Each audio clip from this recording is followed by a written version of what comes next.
liberalism, the belief in freedom, equality, democracy, and human rights is historically associated with thinkers such as John Locke and Montesquieu, and with constitutionally limiting the power of monarch, affirming parliamentary supremacy, passing the Bill of Rights, and establishing the principle of consent of the governed.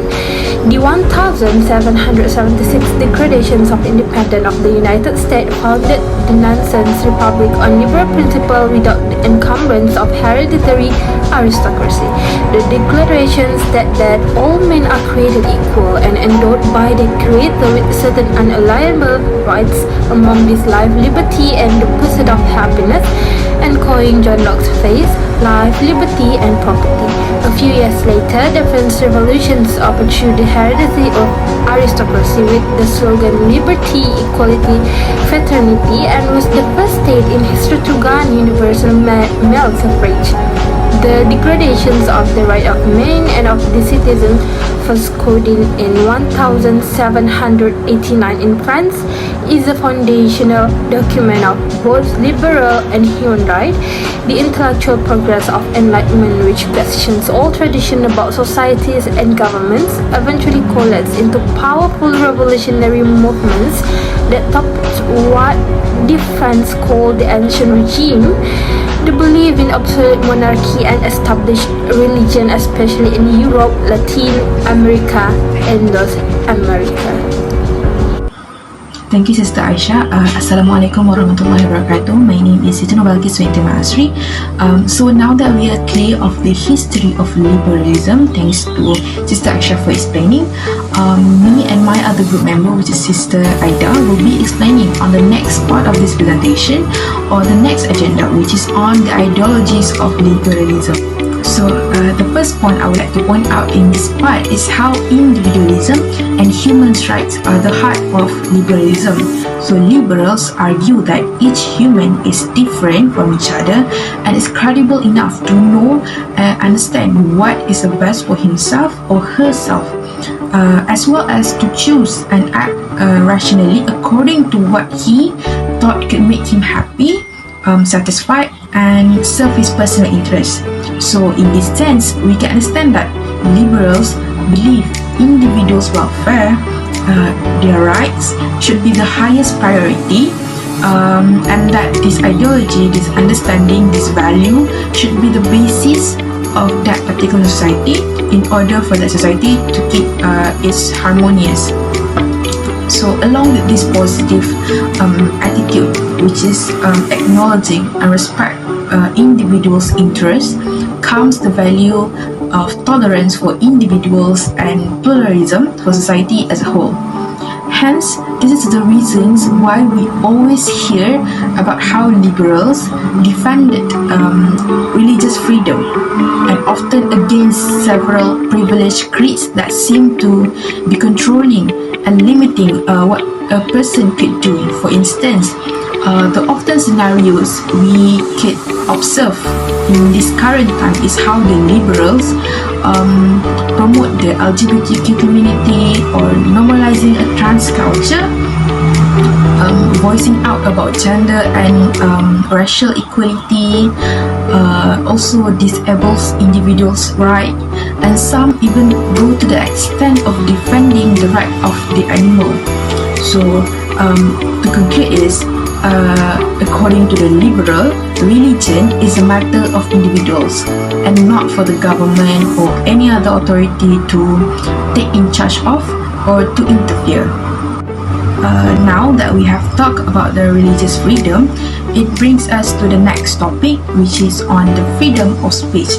Same as before, it sounds like an easy to tolerate view or perspective at the surface level. However, the real side of it is liberals believe it is the right of people to talk or even spread views of themselves that other people may find hard to agree with, which includes views that are fundamentally intolerant, such as racism, sexism, religious bigotry, and so forth and so on.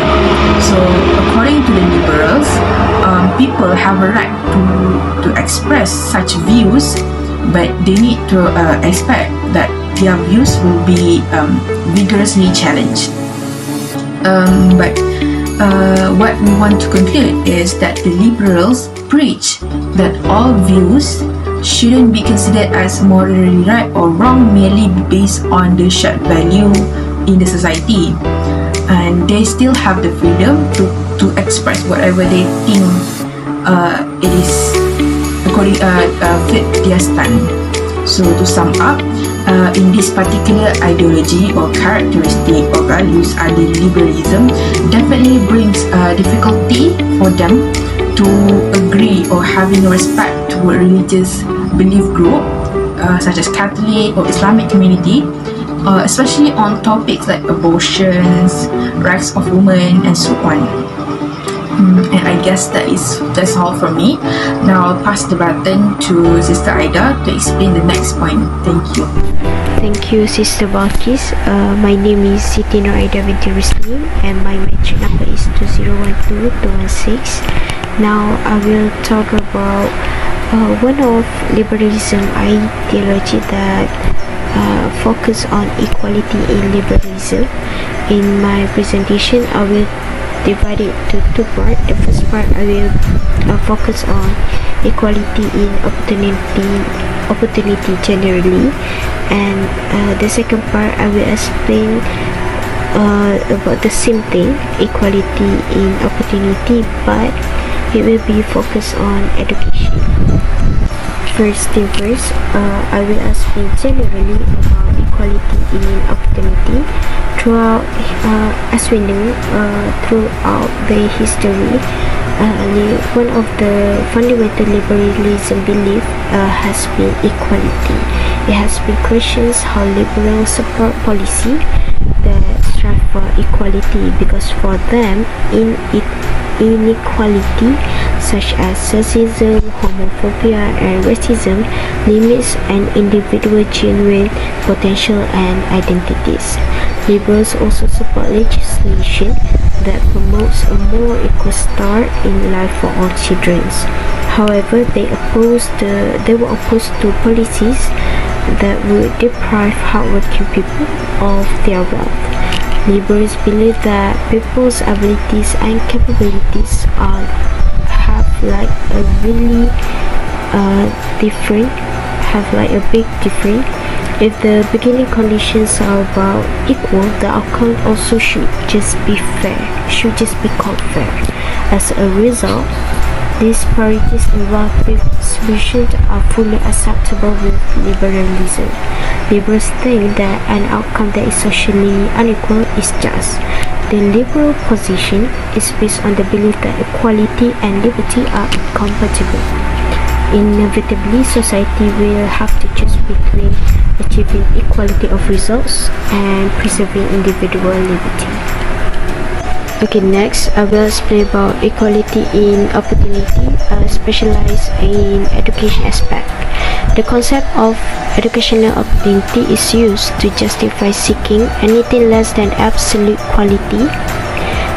equality from public education. It just wants equality of opportunity on which students or their parents must act. The concept of equal educational opportunity so embraces the concept of liberty. There was some dispute about whether the criteria for equality should be equal access or equal result. Both of these requirements are unsatisfactory, although establishing equal access is a step forward from de jure segregation, which means the potentially discrimination division of group of individual based on government enacted legislation. It can fall short if it simply removes statutory barriers to children's and parent choices, as de facto segregation does. Equal result, on the other hand, appears to be an overly burdensome condition, both in terms of school capacity and in terms of how it threatens to suffocate the flexibility that children and their parents would otherwise enjoy. Okay, that's all from me. Now I will pass to next presenter. Liberalism places an importance on individual liberty more than anything else. Thinkers of the liberal Islam group dismiss exercising the Islamic religious laws as they would bring about negative effects since they were against human rights and again unsuitable to be practiced nowadays. Therefore, they did not hesitate to advocate regarding individual freedom such as same-sex marriage, transgender, and many others. This issue challenges Islamic worldview because in Islam, of course, men have freedom, but with limit. Men are free to do anything except to do something that against Islamic law. Islam gave to mankind an ideal code of human rights 14 centuries ago.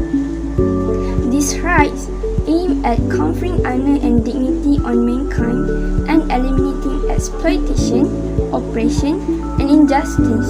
Human rights in Islam are firmly rooted in the belief that God and God alone is the lawgiver and the source of all human rights.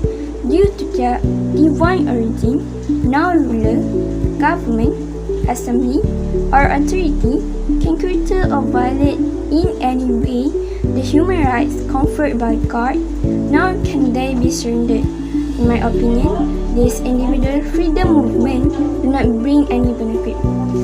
For real, what is the benefit of same-sex marriage?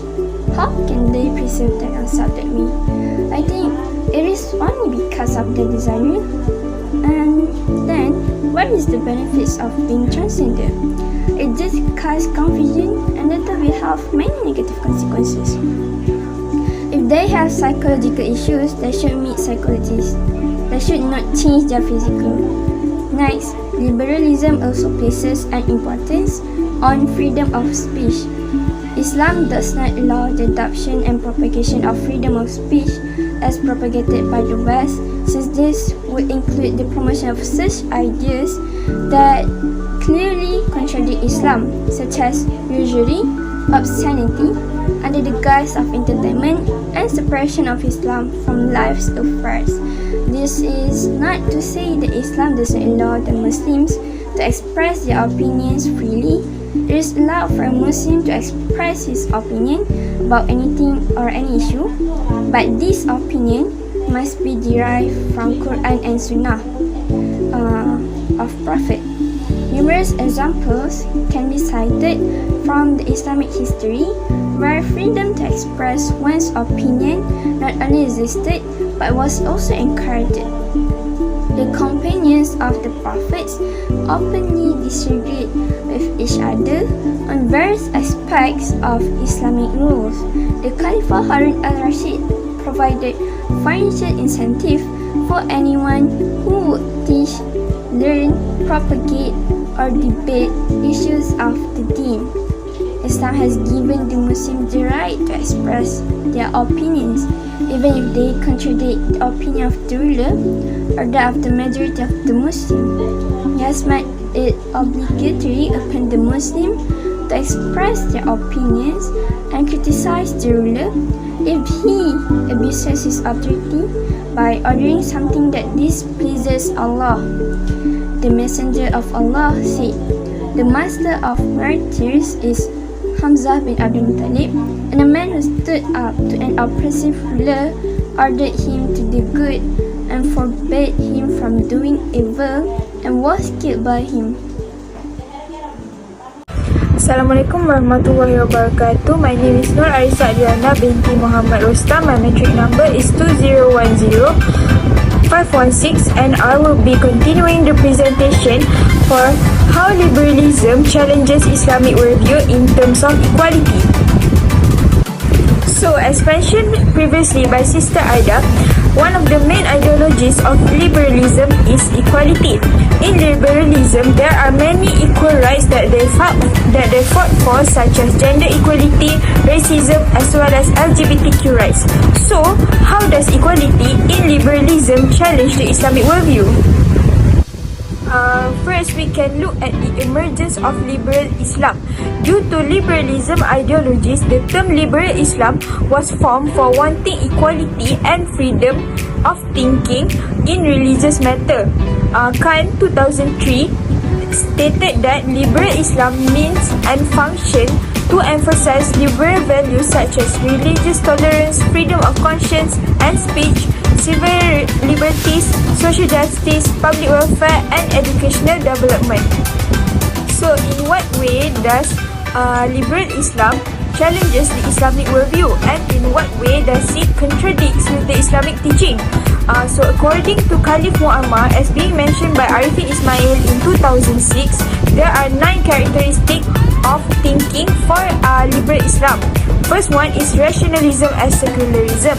As we all know, secularism is a thinking whereby everything we do, we must separate it from religious teaching. Second one is rejection towards Sharia. Third is religious pluralism that will be explained soon. Fourth is rejection towards religious authorities.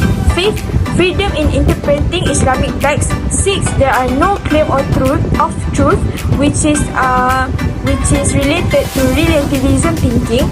Seven is they promote the worst values. Eighth one is freedom for women, and last but not least is they fully support the liberal democracy. So for the example of issues, I have found on 2 issues that happened. First one in Indonesia and second one in Malaysia that happened due to the liberal Islam movement. So the first one is kawin campur, or they call it interfaith and interreligion marriage, whereby two people from 2 different religions gets married. As we all know, it is haram in Islam. However, the liberal Islam think that every religion is the same and every religion is right. Ulil Absha Abdullah, which is one of the leader in liberal Islam in Indonesia, said that every religion is the same and everything goes to the right way, and not only Islam is the righteous religion, and it is very not true, and it contradicts with the Islamic teaching, and it will not strengthen our faith and akidah. So here are the evidence that Ulil Absha Abdullah said in Majalah Gatra in 21st December 2005. So this idea of interfaith or interreligion marriage is prohibited in Islam, as we can see in Surah Al-Baqarah ayat 221 that clearly mentioned that we should not marry men and women from polytheist religion. Polytheist here means a religion that believes in more than one God. The second issue that happened in Malaysia, as mentioned by Jamaluddin in 2015, which is feminism movement in Malaysia. As we all know, feminism movement is also popular nowadays, as they fought for equality for women. They fought for women's rights and women empowerment. Jamaluddin 2015, as mentioned in an article by Fatih Najwa in 2019, he stated that the feminism movement reject polygamy because they believe it as a form of oppression for women. However, in Islam, Islam does not teach that polygamy as a form for oppression for women, as we can see in Surah An-Nisa verse 3 that translated that if you fear that you will not do justice to the orphans, then marry the woman you like in 2, 3 or 4. But if you fear that you will not maintain equity, then keep to one woman or born women you own, and it will be closer to abstaining from injustice. This ayah clearly mentioned that polygamy is not an oppression for women, because if the man is not wealthy enough to marry to commit polygamy, then he should not do polygamy. I guess that is all from me. I will pass on to the last presenter, Sister Aisha, to conclude the whole presentation. Thank you. In conclusion, liberalism has shown both criticism and support in its history from various ideological groups. Less friendly to the goals of liberalism has been conservatism. In our point of view, liberalism will lead people to be more materialistic, and it is not suitable for Muslims since the nature is opposite our religion. Because if you see, there are a lot of things that supported what is prohibited by Allah subhanahu wa ta'ala, such as LGBTQ and also the separation of religion from administration. So with it being said that, the citizens of Malaysia shouldn't agree with the administration or governed by the politic party that supported liberalism, because it definitely will lead people to do things that is prohibited by Allah subhanahu wa ta'ala, since it is an open ideology which individual can choose whatever they want as long as they are happy, which is highly not recommended, and this ideology is far from the actual meaning of Islam. Thank you.